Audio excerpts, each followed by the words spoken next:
estar aquí gracias a la Fundación por acogernos y ayudarnos con todo este despliegue de medios.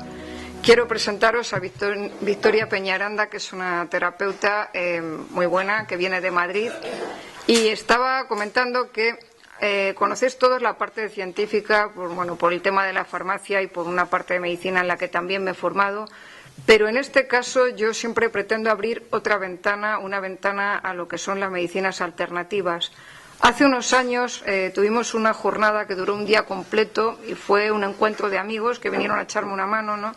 Y estuvo, muy curioso porque ni siquiera sabíamos sobre cómo gestionábamos las emociones y al final se llamó el papel de las emociones en el estado de salud, donde cada uno dio su visión. En este caso me gustaría hacer un poco un recorrido de por qué enfermamos, aunque le voy a pasar muy pronto el micrófono a Victoria porque en esa parte alternativa ella tiene casi más que decir que yo. Y me gustaría comentaros lo que es el concepto de enfermedad, porque muchas veces cuando hablamos de enfermedad pues empezamos con causas, con etiología. Se llama que es una alteración grave del funcionamiento normal de un organismo o de alguna de sus partes y puede ser por una causa externa o interna. Sin embargo, en el término en latín, infirmita significa falta de firmeza. Y me gusta utilizar este término latino de falta de firmeza como para entender que cuando aparece una enfermedad hay una desconexión de nuestro ser interior. Quien consiguió explicar un poco para mí lo que es el concepto de enfermedad a nivel alternativo fue un terapeuta, Masaru Emoto, no sé si lo habéis oído, hace un poco se dedica a estudiar el agua y empieza a recolectar agua de fuentes, de estanques, de sitios donde estaba el agua contaminada y a intentar observar qué papel tenía el agua y cómo funcionaba. Entonces lo que hizo fue congelar muestras de agua, mirarlas en el microscopio y ver cómo cristalizaba. Curiosamente, cuando el agua estaba expuesta, por ejemplo, a música clásica, a música suave, el agua cristalizaba de una forma hexagonal y perfecta. Si se sometía, por ejemplo, a ruidos disonantes o a insultos o a ambientes cargados negativamente, el agua se disociaba y no cristalizaba de una forma exacta ni hexagonal. ¿Qué ocurre? Teniendo en cuenta la composición de nuestro cuerpo, que es un 70% agua, pues parece que no, pero somos archivos de todo lo que nos rodea, ¿no? Es decir, todo el entorno puede estar afectando a nuestras células de una manera que ni siquiera suponemos. Cuando tenemos, todos los sentidos, estamos cada día recogiendo un montón de emociones que las vamos almacenando como si fuera una biblioteca. A veces ni siquiera somos conscientes de lo que almacenamos y muchas veces se ponen en funcionamiento y se procesan y dicen, ¿por qué aparece una enfermedad o por qué causa es? Hubo un médico galés, que era un médico de medicina clásica, también homeópata, y que fue el que descubrió las flores de Bach.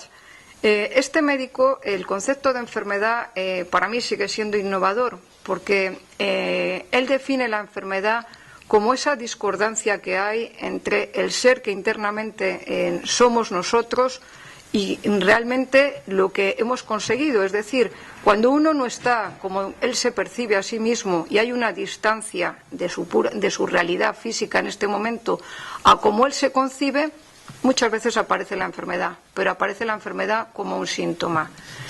Y los síntomas son es aquello que nos alerta a decir esto no funciona en nuestro organismo. Le voy a pasar el micrófono a Victoria para que ella profundice más en este tema. Sí me gustaría ver un poco que las causas, para mí las principales causas que nos hacen enfermar, una es la primera que he dicho de Bach, es decir, cuando no somos lo que pretendemos ser, es decir, cada vez nos alejamos de nuestro propósito vital por el qué dirán, por las circunstancias externas y estamos obligados a vivir de una forma en la que no querríamos vivir. Eso a veces acumula un estado de ansiedad, de estrés y al final todo eso se va somatizando. Otra causa para mí es la temporal y es cómo procesamos el tiempo. Muchas veces no vivimos en el ahora, vivimos en el pasado, vivimos en el futuro, pero no conseguimos vivir el momento presente con la misma intensidad y de una forma consciente. Y por otra parte hay un papel genético que afecta a nivel físico, pero hay otra parte genética que no sé si alguno se la ha planteado, y es lo que nos viene, lo que nosotros heredamos de nuestra familia, pero ya no solo a nivel físico, sino a nivel energético, ese patrón de conducta que viene transmitiéndose de una generación a otra generación. Y, por supuesto, también hay que tener en cuenta cómo influyen las causas externas, es decir, el exterior, cómo nos alimentamos, cómo vivimos. Bueno, pero ahora paso a Victoria para que os dé una visión más alternativa. Quiero comentaros que esto es una visión particular nuestra, esto no es un dogma y puede haber muchas discrepancias y de eso se trata. Nosotros venimos a provocar la enfermedad, habrá gente que esté de acuerdo, habrá gente que diga, pues yo no estoy de acuerdo o yo opino otra cosa. Nosotros lo que intentamos es dar una pincelada de lo que pensamos y os lanzamos un poco al diálogo y que cada uno interrumpa, diga yo no estoy de acuerdo, yo pienso que es otra cosa. Porque se trata de compartir una visión que tenemos con vosotros y de que este momento sea lo más enriquecedor posible. Os paso con Victoria y muchas gracias por vuestra atención. Me ha puesto el listón muy alto y agradezco muchísimo sus palabras, pero sobre todo agradezco muchísimo el estar aquí. La verdad que es una oportunidad maravillosa. Tenemos al ayuntamiento también. Bueno, muchísimas gracias. Ha dicho una cosa María José muy importante y es que todo lo que yo voy a decir, y lo digo siempre en todas mis charlas, parte de la base de las experiencias que comparto, lo que estudio, lo que comparto con las personas que vienen, y es solamente una opinión. Nadie tiene la verdad absoluta, nadie tiene el oráculo de la verdad. Por lo tanto, es mi visión estudiada por mucha gente, pero no deja de ser eso. Por lo tanto, no estoy imponiendo, y aunque pueda parecer algunas veces, porque soy muy vehemente, dogmática, no es así. Y me gustaría que en cualquier caso esto no fuera solamente una charla, sino que fuera un diálogo. Por lo tanto, en el momento en que queráis, levantéis la mano, vais aportando ideas, vais diciendo esto no me parece o a mí me sucede lo contrario, y entonces eso será muy enriquecedor. Bueno, el título es ¿por qué enfermamos? La realidad es que se enferman por muchísimas causas. Hemos hablado de causas internas, causas externas, hablamos de virus, hablamos de bacterias, hablamos de muchas cosas. Yo me voy a centrar en 2 o 3 cosas nada más, pero que son importantes. La OMS define la salud ya no como la ausencia de enfermedad, sino cuando la persona está en equilibrio, no solamente la ausencia del dolor físico de la enfermedad, sino cuando está en equilibrio mental, emocional, e introduce la palabra espiritual. Entonces, según la OMS, para poder estar sanos, tenemos que tener un equilibrio entre lo físico, lo mental y lo emocional, es decir, nuestro cuerpo, lo que pensamos y lo que sentimos. Cuando hay un desequilibrio, significa que en alguna parte, es decir, en la parte emocional o en la parte espiritual, que no religiosa, que no tiene nada que ver, estamos, digamos, desfasados, nos hemos ido, no encuentro la palabra ahora mismo, pero nos hemos disperso, no nos hemos ido. La enfermedad deriva de cualquier cosa de estas. Una de las mayores causas por las que realmente enfermamos es porque no se nos ha enseñado que nosotros, en principio, somos y tenemos energía. Es decir, que el cuerpo es un vehículo, pero somos y tenemos energía. Y somos como una pila, que cada vez que decimos algo, que pensamos algo, que sentimos algo, incluso cuando hablamos algo, estamos fabricando energía. Y esto es importante entenderlo porque, como ahora veréis, me permitís que os tutee, como ahora veréis, lo que pensamos tiene mucha influencia en nuestro estado físico. Es decir, vamos a empezar primero a entender que las emociones generan un campo energético que puede ser positivo o negativo para nosotros. Y a mí siempre me gusta, para que podáis entenderlo, hacer una prueba, que si me acompañáis pues lo podemos hacer. Es muy sencillita, son 30 segundos, pero veréis cómo os va a dar resultado. Si cerramos todos los ojos, yo también así, tengo menos vergüenza, cerramos los ojos todos y nos podemos visualizar en la cocina de nuestra casa. Y ahora sí, vemos en la mesa, la encimera, un limón amarillo, gordito, lo tomamos con la mano, nos lo acercamos a la nariz, lo olemos, huele a limón, rico. Con un cuchillo partimos ese limón por la mitad, huele. Y ahora, por favor, nos lo acercamos a la boca y le damos un mordisco. Morderlo, masticar. Y ya podéis abrir los ojos. Por favor, ¿me podéis levantar la mano aquel que han salivado? Claro. Claro, porque fijaos, es lo que quería enseñar, ¿no? Porque nuestra mente, el cerebro, no distingue que es una broma y que no es una broma. Él lo ve todo como algo real. Al que le ha gustado, porque le gustan los limones como a mí, pues entonces la sensación, es decir, la emoción, es de agradabilidad. Pero en saliva. Al que le rechace el limón porque diga que ácido, hay una emoción detrás de esa de, hoy a mí no me gusta, pero han salivado. ¿Por qué? Porque la mente, como no distingue, entonces lo que ha pensado ha generado una emoción, y esa emoción ha generado una energía, en este caso una respuesta fisiológica. Hemos ensalivado. Por eso, a veces lo que pensamos es importantísimo. ¿Qué es lo que a veces pensamos que nos puede enfermar? Esta es la cuestión.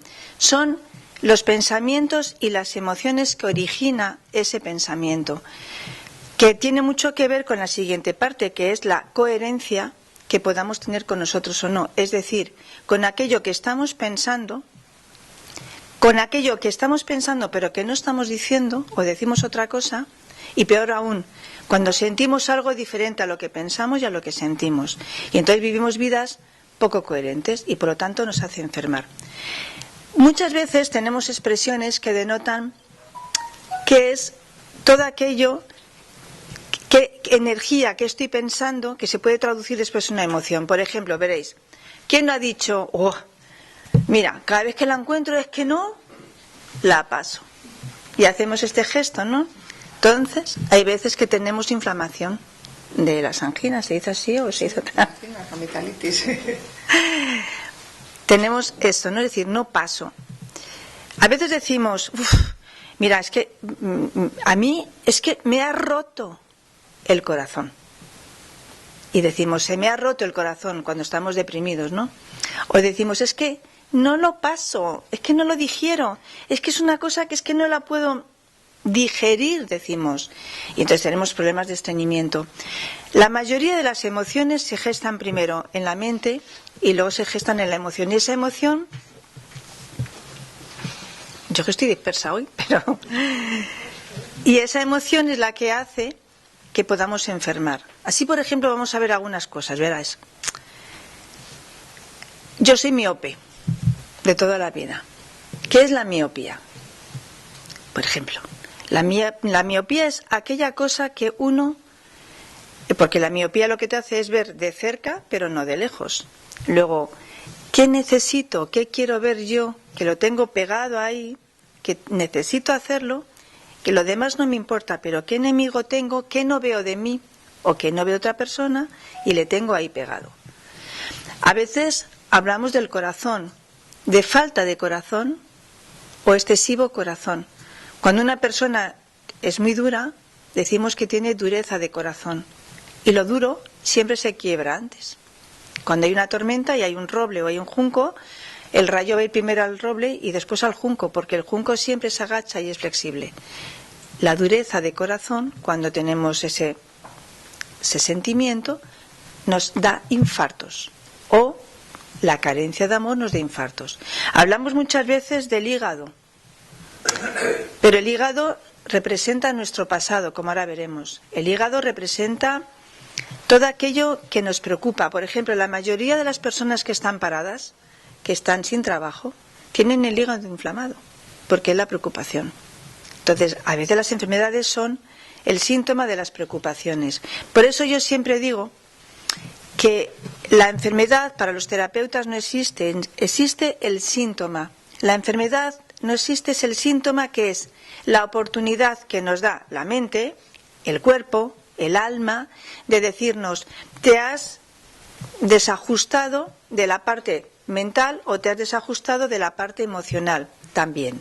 Es decir, no has sabido gestionar las emociones. Sí, yo quería interrumpir por eso que estaba diciendo el síntoma, que por ejemplo desde la medicina clásica lo que nosotros vemos es la punta del iceberg, es lo que intentamos tratar, ¿no? Porque es lo que aparece, pero realmente no llegamos a ahondar en por qué se produce ese tema, ¿no? Es decir, vemos, por ejemplo, estamos diciendo, vemos la cirrosis, vemos la amigdalitis, te tomas las pastillas, te tomas el medicamento para la inflamación, pero ¿qué hay detrás de esa inflamación? Siempre buscamos, pues evidentemente, un agente patógeno, ¿no? Pues es que hay un virus, hay una bacteria, es decir, todas las causas externas, que no digo que no estén, que también lo producen, pero que sí hay una parte interna, y ahí es la que a mí me gustaría ahondar un poco hoy, ¿no? La responsabilidad que cada uno tiene sobre la enfermedad que padece. Y además, fíjate que es cierto porque, a ver, que nadie deje de ir al médico y menos aún de ir a la farmacia. Esto es cierto. Pero la realidad es que, fijaos, existen las farmacias porque no se sanan las enfermedades. No se sanan, es decir, que hacemos un recorrido constantemente de médicos, que vamos de un médico a otro, pero que al final lo que estamos es empastillados. Pero no se sana. Y en principio no se sana porque ahí es la segunda cosa que también quiero incidir, que es, porque no es lo mismo sanar que curar.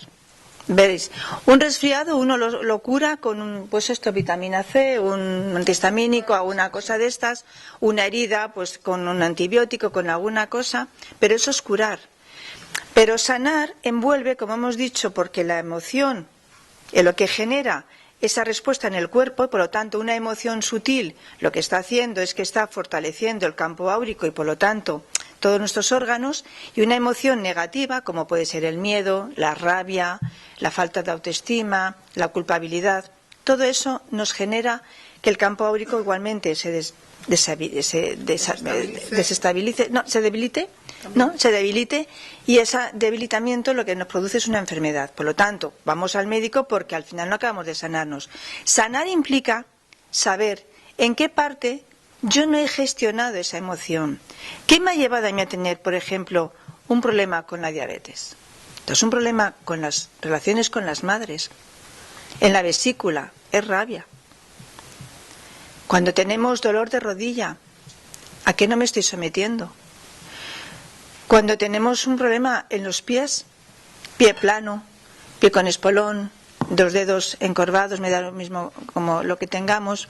Cuando nos duelen los pies, ¿qué me falta? ¿Qué apoyo no tengo? ¿Cuál es mi lugar en la vida? ¿Dónde no estoy o dónde quisiera estar pero no estoy? Y el pie duele. Cuando tenemos un problema en los ovarios, un problema en la matriz, ¿qué falta de desvalorización en esa mujer? Especialmente además si después se traduce en un cáncer, por ejemplo un cáncer de mama. Entonces, ¿qué desvalorización? Entonces, curar es una cosa y sanar significa mirar dentro de uno mismo para entender qué emoción estaba detrás de esto, qué me ha generado ese impacto, y el cuerpo lo que me está diciendo es, chiquita, chiquito, que lo puedes arreglar, porque yo te estoy indicando cómo lo puedes hacer. Esta es una parte, la parte emocional, lo que pensamos de nosotros mismos, que somos muy duros con nosotros mismos. Yo creo que somos más complacientes con los demás y cuando los demás nos cuentan un problema decimos, por favor, no hables así, no te digas eso, no te trates así, pero nosotros somos muy duros. La parte emocional, cuando estamos gestionando emociones que no nos han dicho cómo podemos solucionarlas, o que eso además es lo que implica la enfermedad. Y luego hay una parte que no se nos olvide que hemos estado comentando María José y yo, que la biodescodificación explica muy bien. Lo mismo que tenemos el parecido físico con nuestros ancestros, parecido físico, los gustos similares, enfermedades hereditarias, una predisposición a padecer esa enfermedad, y entonces, pues ¿qué se le va a hacer? Yo paso el andar del tío Paco, por ejemplo, o me gusta la carne como la tía Pepita. Todo esto lo pasamos, pero también pasamos porque eso es genética y en la sangre está toda aquella parte de los ancestros que no se solucionó, que se vivió en secreto, que se vivió de una manera que no se pudo solucionar porque no se pudo, no se quiso, o vete tú a saber, y va saltando de una generación a otra generación hasta que alguien se pregunta y dice, ¿y yo por qué siempre doy con el mismo tipo de pareja? Que siempre son casados. o siempre me dejan. Yo porque tengo dinero y a mí siempre el dinero se me va yendo por todas partes, que todo el mundo me pide. Y a mí porque siempre digo el mismo tipo de personas que parece que tengo que estar continuamente pidiéndoles perdón y los demás siempre. Y yo porque soy guapa, alta, maravillosa y no tengo novio o no tengo novia. ¿Por qué? Es decir, cuando nos hacemos esas preguntas y entendemos que nuestra vida es que no es nuestra, es que en parte es todo aquello que sucedió hace mucho tiempo que la biodescodificación explica. Lo que pasa que para mí es una injusticia, pero que es cierto, que vivió la abuela, la bisabuela, el tatarabuelo, vete tú a saber, y que al final va saltando de generación en generación hasta que vengo yo. ¿Emocionales? Sí, sí, sí. ¿Transmiten cómo? ¿Biológicamente por esto? Claro, sí. ¿O por transmisión de comentarios de la familia? No. No, yo voy a hacer un inciso porque a mí eso me costó mucho entenderlo por mi formación científica, evidentemente. Vienes diciendo, no, esto es una locura, ¿no? ¿Cómo va a ser? Es decir, estamos hablando de que tú puedes heredar el color del pelo, la estatura, los ojos o un gesto. A mí, por ejemplo, me llama mucho la atención, por ejemplo, mi sobrino, que es inglés, que ha nacido casi cuando mi padre estaba muerto. Sí, bueno, y de repente lo ves haciendo un gesto como hacía mi padre, pero si tenía meses cuando mi padre se murió, ¿de dónde se ha sacado ese gesto? Y lo hace, ¿no? Se ha heredado gestos o formas de percibir la realidad como podía haber. Pero conocí una vez un terapeuta que me dijo, tú tienes que hacer arqueología familiar. Y yo dije, esto de arqueología familiar, ¿cómo es esto? A ver, a mí no, tú indaga quiénes eran tus ancestros o tus antepasados. ¿Y eso cómo es? Pues no, coge la fecha de nacimiento hasta donde llegues, de tus padres, de tu madre, de tu hermano, las fechas más puntuales, más relevantes en el árbol genealógico. Cuando se ha casado uno, cuando ha tenido un hijo, cuando se ha muerto, cuando ha tenido una enfermedad. Y entonces, bueno, pues empecé a recapitular cosas, ¿no? Me interesé un poco. Y empecé a descubrir cosas muy curiosas, tan curiosas, por ejemplo, como que mis abuelas habían fallecido las dos a la misma edad. Y por ejemplo, cómo la importancia de un nombre puede condicionar. Es decir, tú decías, bueno, pero ¿cuántos Josés hay en mi familia? ¿Y a mí por qué me han puesto José? Ah, pues por mi abuela, una por un lado y otra por otro. O sea, que yo tengo el doble patrón de mis abuelas. Yo decía, pero bueno, a ver, esto es un cuento que me están contando, esto no puede ser. Y empiezas a indagar y realmente ves cosas tan curiosas. Por ejemplo, en el caso de mi madre, vi que mi bisabuela había nacido un 20 de mayo, mi abuela el 21 de mayo, mi madre el 22 de mayo. Yo decía, pero esto no puede ser, ¿qué broma es esta? O sea, así en escalón.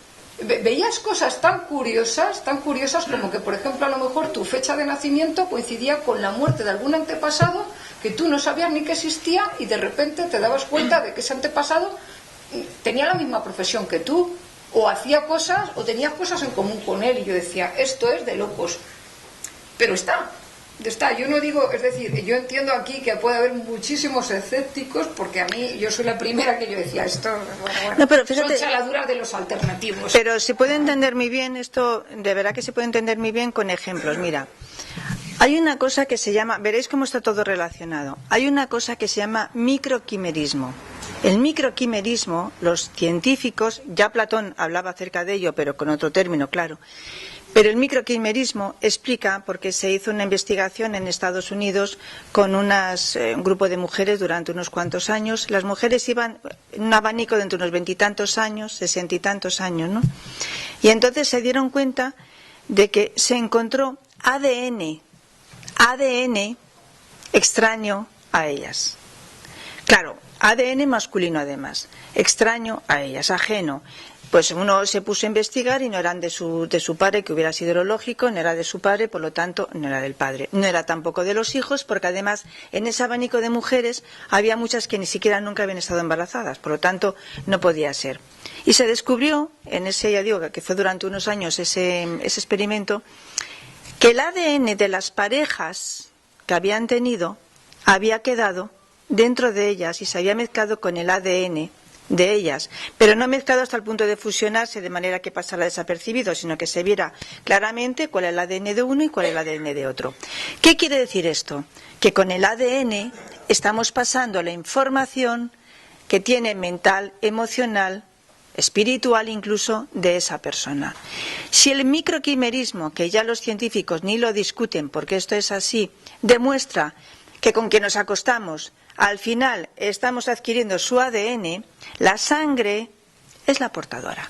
Por lo tanto, sí que es verdad que en algunos casos desarrollamos la misma enfermedad, por ejemplo, que algunos antepasados.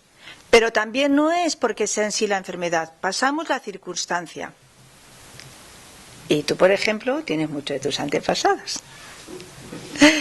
Es decir, hay veces que, por ejemplo, descubrimos en una familia que tiene un cáncer, una mujer un cáncer, por ejemplo, de ovarios, de útero, y se la extirpa. Pues si nos quedamos en la forma, pues dices, bueno, la mujer tiene un cáncer. Qué curioso que a lo mejor su madre o su tía tiene el mismo cáncer. De entrada, una cosa que tiene que ver con ovarios, con matriz, tiene que ver mucho con la desvalorización o no de la mujer. Y en la mayoría de los casos, los oncólogos de hoy en día ya no se quedan solamente en el fondo, o sea, en la forma, sino en el fondo, y averiguan qué es lo que ha pasado. Pues a veces, mirando el trasfondo, se han dado cuenta de que en la familia de esa mujer ha habido violación, ha habido incesto, ha habido malos tratos, y la mujer lo que está expresando con ese lenguaje es lo que sufrió la abuela, la bisabuela, la tatarabuela, o el abuelo, el bisabuelo, cuidado. Ella lo traduce, y esa desvalorización la lleva a tener cáncer. La biodescodificación ya es algo que está absolutamente, los médicos ya lo están trabajando.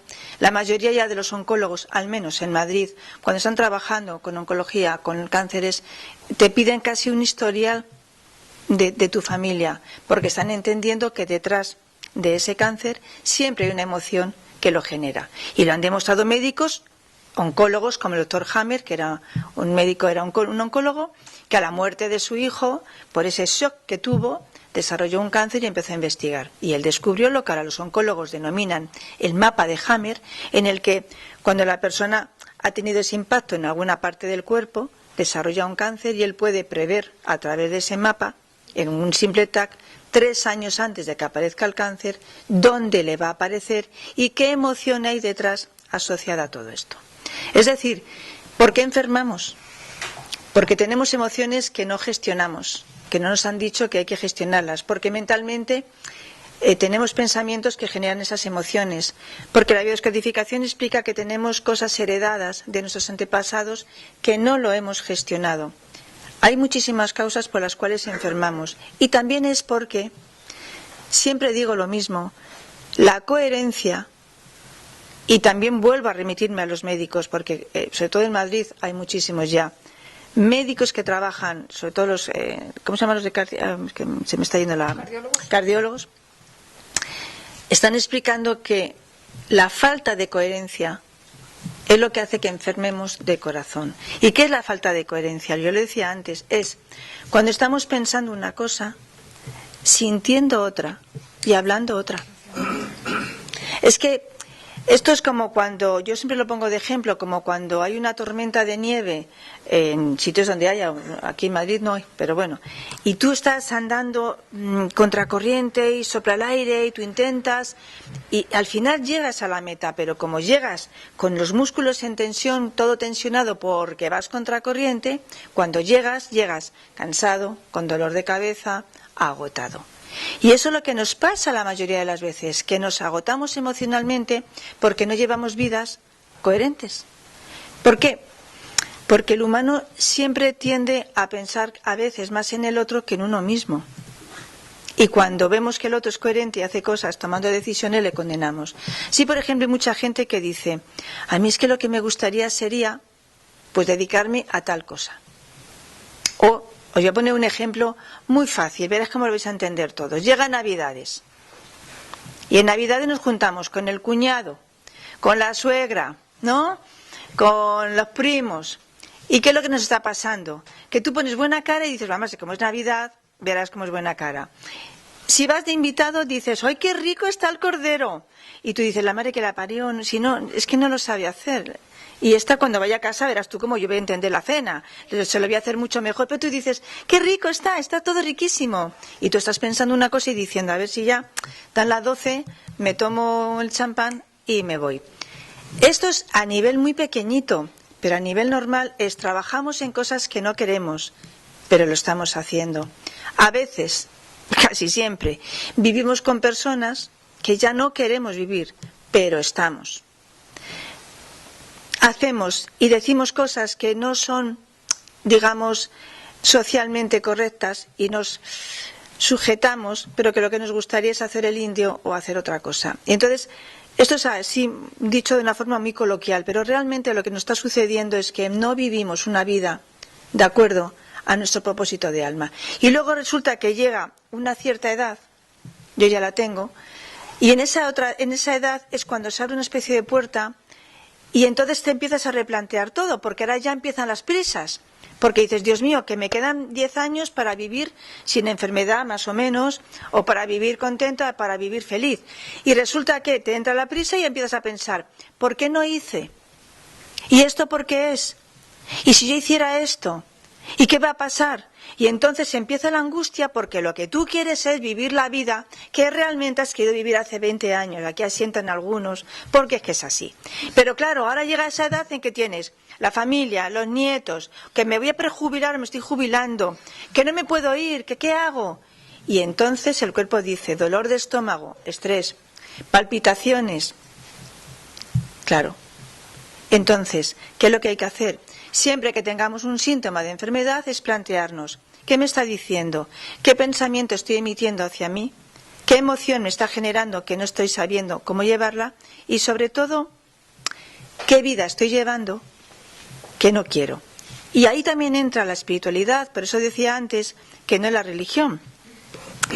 Que la religión es un ritual nada más. Podemos, y no estoy en contra de nada, pero podemos ir a misa, tomarnos es que yo como no he ido nunca a misa, a ver, la hostia consagrada, pero nada, no que no he tenido religión, que la he tenido, pero eso es un ritual.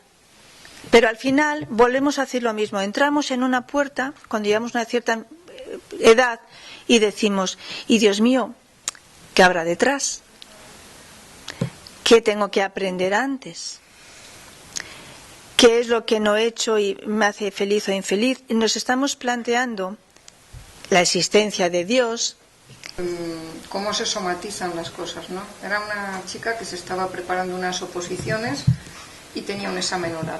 Y entonces ya desesperada porque decía que estaba muy ansiosa porque lo había suspendido varias veces porque no podía hablar en público, se ponía tremendamente nerviosa. Y dice, es que tartamudeo y entonces he ido al logopeda, he visitado un montón de logopedas, voy peregrinando de uno a otro y no consigo dejar de tartamudear. Entonces me han mandado especialistas, me han visto a ver si es que tenía algún problema físico, no tenía nada, ¿no? Bueno, así hablando como el que no quiere la cosa, intentando pues eso, calmarla y quitarle la ansiedad y el miedo, indagaba un poco sobre lo que era su vida, ¿no? Y bueno, tú tienes más hermanos, ¿cómo fue tu infancia? ¿Cómo tal? No, yo soy la única chica, los demás son todos chicos. Mi madre era una mujer anulada prácticamente, mi padre trabajaba en el campo. Bueno, se había criado en un entorno machista tremendo, ¿no? Y entonces esta mujer, vamos, desde pequeña tenía una inteligencia natural brutal. Puede decirse que incluso era más lista que sus hermanos, ¿no? Entonces era la típica que le decía, ya está, la lista, a ver por qué no te callas. Pero es que la cosa llegaba a más. Debía hacer tantos comentarios y tan acertados que les daba tanta rabia que le decía, ya hasta el padre decía, o te callas o te corto la lengua. Uy. O te callas o te corto la lengua. Pero llegaban hasta el punto de que cuando era pequeña la encerraban y le daban correazos, o te callas o te corto la lengua. Claro, esa mujer creció con ese miedo que hablaba pidiendo permiso, hablaba a golpes de voz, y tartamudeaba, vamos, tremendo. Tuve que hacer un ejercicio con ella de ir poco a poco, decir, mira, esto ya se ha acabado, ya no tienes ni padre, ni infancia, ni nada, ya no hay nada que te corte en la lengua. no tenían ninguna causa física, no tenía nada, era somatizar ese impacto tan brutal que había tenido durante su infancia. Si esto lo extendemos a cualquier tipo de emoción, estamos viendo hasta qué punto se pueden somatizar las emociones. Y sobre todo porque, fijaos, hemos dicho antes que podemos contar, yo voy a contar una que es que a mí me gusta mucho esta anécdota, pero para que veáis hasta qué grado pasamos de generación en generación lo que los ancestros han vivido. Yo me acuerdo de una señora que vino de Colombia a verme y venía porque tenía un problema. Desde hacía 3 años estaba todo el día enferma. Ella nunca había enfermado, ella era terapeuta también, bueno, familia de médicos, no sé, bueno. El caso es que ella estaba todo el tiempo enfermando, pero su hijo, que era lo peor, se hacía cortes. Y bueno, buscando la explicación, hacemos biodescodificación por las fechas. Bueno, me daba un programa determinado, que luego podemos hablar acerca de ello. Un programa significa un problema que hubo en el pasado con los ancestros y que la persona de alguna manera lo vuelve a revivir. Entonces, la explico qué es ese programa. La digo, bueno, el programa que tú llevas en tu inconsciente, que es el que nos dirige, porque es el 95%, es que en tu familia hubo una violación. Y esa violación es la que te está enfermando a ti y hace que tu hijo se haga cortes. Pero como no lo podía entender, entonces la digo, bueno, ¿cuánto tiempo hace que está sucediendo? 3 años. ¿Qué sucedió hace 3 años? Me cambié de casa. Ah, muy bien. Descríbeme tu casa. Entonces me hablaba maravillas de la casa. O sea, la casa era una maravilla porque tenía como una especie de jardín donde, ¿cómo se llaman esos árboles que hay en los cementerios? Es que nunca me acuerdo. Cipreses. Es para ver si estáis despiertos. Pues son los cipreses. Pues ella tenía en su casa daba el jardincito había como 2 o 3 cipreses, ¿no? Pero qué curioso, o sea, la casa donde ella vivía era como una antigua especie de cueva que la habían habilitado, pero que había sido voy a seguir, no para que estéis despiertos, sino porque es que desconozco. Sí, no, como esas iglesias chiquititas, ¿cómo se dice? Una ermita. Y entonces me empieza a contar, pues mi casa es como una ermita, para colmo, la casa había sido alquilada y el papá del que la había alquilado había fallecido y de allí tenía también ella los restos del papá. Pero la cuestión es, fíjate, pues es que mi casa es hermosísima, es que además es un campo, es maravilloso, y el ciprés es que es estupendo, y además es que es tan bonito porque es esto, es como una ermita. Entonces la digo, muy bien, pues cuéntame de tu madre. ¿Quería a tu padre cuando se casó? Y ella, el lenguaje corporal es muy importante. Entonces empezó a llorar y descubrió, porque su madre se lo había dicho, lo que ocurre es que no le había hecho caso a ella, que su padre había violado a su madre en el jardín de una ermita al pie de los cipreses. Se llama ciprés, ¿no habéis dicho? De los cipreses. Y entonces se quedó en estado ella, por esa violación. Cuando ella descubre que se ha quedado en estado, ella intenta hacer cosas para que eso no suceda. Desde hacerse cortes, tomar perejil, que le habían dicho que con el perejil se abortaba, que es verdad, tirarse, hacerse daño para poder abortar. Como no abortó, pues ya siguió casada con ese señor hasta que un día decidió que o le mato o me voy y se fue. Pero pasaron muchísimos años. Claro, ¿qué es lo que ha sucedido? Que la mujer al llegar a esa casa, la vivencia de la mujer la tenía ahí en ese ADN y por lo tanto ella estaba desarrollando una neumonía que no curaba, el hijo se hacía cortes porque los dos tenían ese programa. Es decir, ella se sintió identificada con la madre a nivel inconsciente y entonces estaba reviviendo continuamente una violación. Por lo tanto, y como resultado, la tristeza la invadía. Y el hijo, pues sin saber, había desarrollado el mismo programa que la madre, y entonces era el niño el que habían intentado abortar. Entonces, como veréis, hay tantas cosas que hacen que uno enferme que no hay una sola cosa. Pero lo importante es que seamos capaces de preguntarnos, ¿yo por qué enfermo? Porque el estado natural del ser humano es estar sano. Y tenemos todo. Fijaos, cada 7 años el cuerpo cambia todas las células, por lo tanto el cuerpo humano se renueva cada 7 años. Estamos hechos como cuando las máquinas alemanas, estamos hechos para vivir para siempre. Esto es cierto, para vivir para siempre. En un momento dado, esas células deciden que ya no van a vivir para siempre, pero estamos hechos así. Por lo tanto, el estado natural del ser humano es estar sano. Entonces, cuando no lo estamos, la pregunta es, ¿por qué? ¿Qué emoción tengo yo? ¿Qué no he sabido solucionar? ¿Qué pasó en mi familia para que yo ahora esté de esta manera? Tomar conciencia de eso es importantísimo. Elevar nuestro nivel de vibración, porque como de forma natural tenemos que estar sanos, tenemos que ser felices para eso, porque lo que nos enferma, entre otras cosas, es la falta de felicidad. Entonces, ¿qué hay que hacer para estar sano? Primero preguntarse y después ser feliz. Y fijaos, ser feliz, desgraciadamente, en este mundo ya no se desarrolla de forma natural. Tenemos que aprender a ser felices y a veces eso implica tomar decisiones. Pero esto es importantísimo. Veo que estáis mirando, pero si tenéis preguntas, hacerlo y decir, a mí me pasa no sé qué, ¿y tú por qué crees que es? Esto podéis hacerlo. ¿Vais entendiendo hasta ahora lo difícil que es estar sano? Es que descodificación, a mí la primera vez que vi esto dije, ¿pero esto qué es? Ay, pero que hay un diccionario de biodescodificación.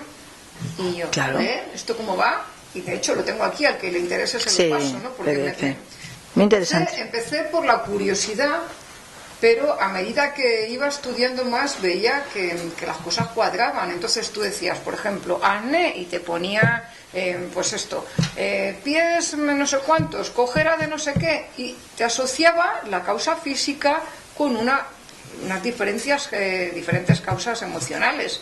Y cuando empecé dije, bueno, esto es una chorrada, alguien ha escrito esto y no tiene ni causa científica ni fundamento. Pero como me llamaba la atención, y puesto que yo estaba tratando gente con terapia floral, pues a lo mejor muchas veces decía, no, que te soltaban, pues tengo un dolor de cabeza, o dolor de espalda, o me pasa esto, me pasa lo otro. Y entonces yo a lo mejor preguntaba, digo, a ver, esto es porque el padre o la madre o tal, pum, y yo cogía la causa mental y digo, oye, cuéntame algo de esto.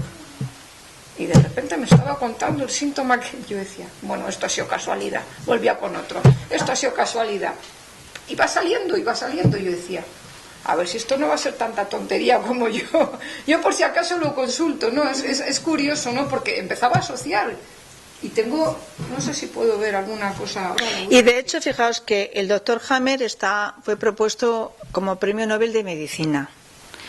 Precisamente por lo que os he explicado, porque el mapa de Hammer, que es para los oncólogos ahora es importantísimo, porque él explica cómo entre 6 meses y 3 años antes de que se produzca una enfermedad, él ya sabe por ese mapa, por donde en el cerebro qué manchita hay, que efectivamente se puede desarrollar la enfermedad. A mí me gustaría, para que nos despertáramos un poco, que estéis despiertos, ¿verdad? Es que ya que he venido aquí... Tengo el diccionario para que, bueno, ahora de si queréis preguntar cualquier lo relacionemos. Sí. De todo el tema de que me llama la atención, la cantidad de problemas de enfermedades autoinmunes que hay, que antes o no se sabía, o no se decía, o no se... yo pienso, sin tener ni idea, que es por el tipo de vida que vivimos. Sí. Consecuencia de toda la historia que te has ido ganando en tu vida, que era un momento dado, pero claro, es una... No, pero que coincidimos con esa visión. En mi familia, y a mí, no sé, y he pensado mucho en el tema. Las enfermedades autoinmunes es precisamente un ataque contra uno mismo. Por lo tanto, mira, si la medicina convencional, que no reniego de ella, cuidado, no dejemos de ir al médico ni a la farmacia, y a la de María José también, ¿no? Es decir, quiero decirte que no olvidemos estas cosas. Pero si se sanara simplemente con lo que los médicos convencionales, que cuidado, voy a hacer un hincapié antes de contestar tu pregunta. ¿A qué llamamos medicina convencional y a qué llamamos medicina alternativa? Porque toda la vida, desde toda la vida, la existencia humana, el ser humano ha utilizado lo que la tierra da, las plantas, el agua, el aire, la energía. Y durante toda la vida el ser humano ha continuado como especie porque han conseguido, a través de todo esto, sanar. Y hasta hace poquito, pues utilizábamos lo mismo. Y no se nos olvide que los medicamentos provienen de esto. Entonces, sanamos si vamos al síntoma, a lo que nos ha producido. Hablamos ahora de la enfermedad autoinmune, es un ataque contra uno mismo. No sé si Te estás boicoteando. en específico, dime algunas, por si acaso viene aquí, es que como autoinmune es un término tan... No, pero puede ser desde una esclerosis. ¿Perdón? La tiroides tiene que ver con Mira, si es hiper o hipo. Voy a buscar las dos cosas. Hiper o hipo. ¿Tú tienes de tiroides? Hiper. Hipo. Espera. Ralentizas el tiempo. Tiene que ver con la visión del tiempo. Mira, aquí te viene la definición según el diccionario bioemocional. Te dice, el hipotiroidismo viene como disminución de la actividad secretora de la glándula tiroides. Dice que es de difícil diagnóstico. El técnico te dice que en la primera y cuarta etapa embrionaria hay conflictos de paciencia, de tiempo, impotencia, vagotonía, fase de curación de un conflicto de tiroides. Pero ahora analiza lo que es el sentido biológico y te dice, la tiroides es nuestro reloj biológico, tiene que ver con el tiempo. Al hacer hipotiroidismo disminuimos la producción de hormonas y con ello el metabolismo para frenar los procesos que se prevén inútiles. ¿Cuál es el conflicto? Conflicto en que la tiroides ha quedado destruida debido a un conflicto de urgencia demasiado largo que genera impotencia en la actuación. Tengo que apurarme, pero de todos modos no lo voy a lograr. Conflicto de gran impotencia ante algo urgente por perdido. Conflicto de proyecto sentido. No me esperaban tan rápido. O para que quieran debo permanecer, para que me quieran voy a quedarme como si fuera un niño. O voy a crecer más lento. Conflicto con que todo va demasiado rápido y o freno esto o corro el riesgo de enfermarme, de morir. Conflicto de resignación, de sentirse desbordado. Y bueno, posible conflicto, aquí estamos en el tema transgeneracional, de haber estado bajo el fuego enemigo. Es decir, analiza cada patología de una forma que por lo menos sí nos da puntualiza un poco sobre lo que puede ser. Resumiendo, tienes un conflicto con el tiempo, quieres ralentizarlo porque tienes algo que solucionar,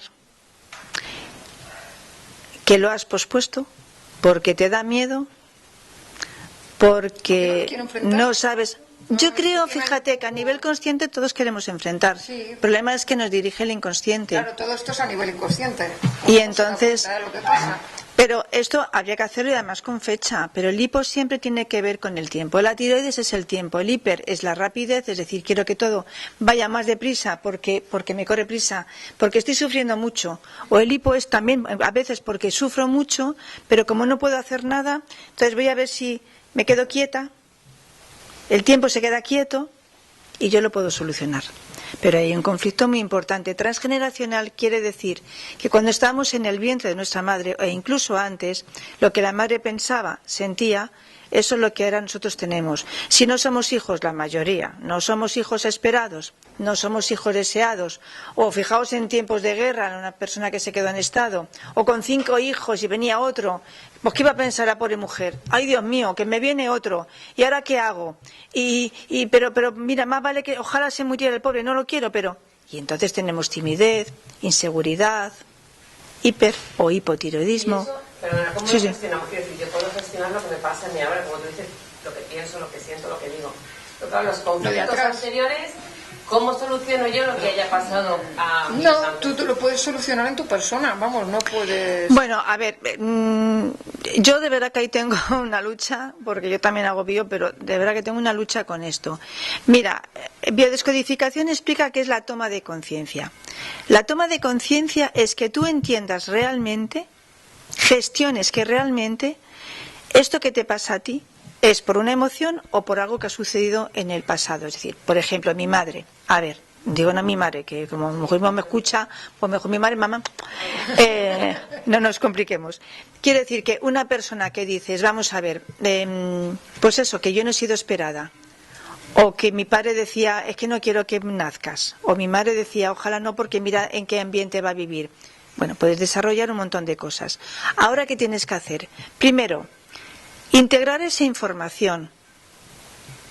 Integrar y perdonar a tu madre.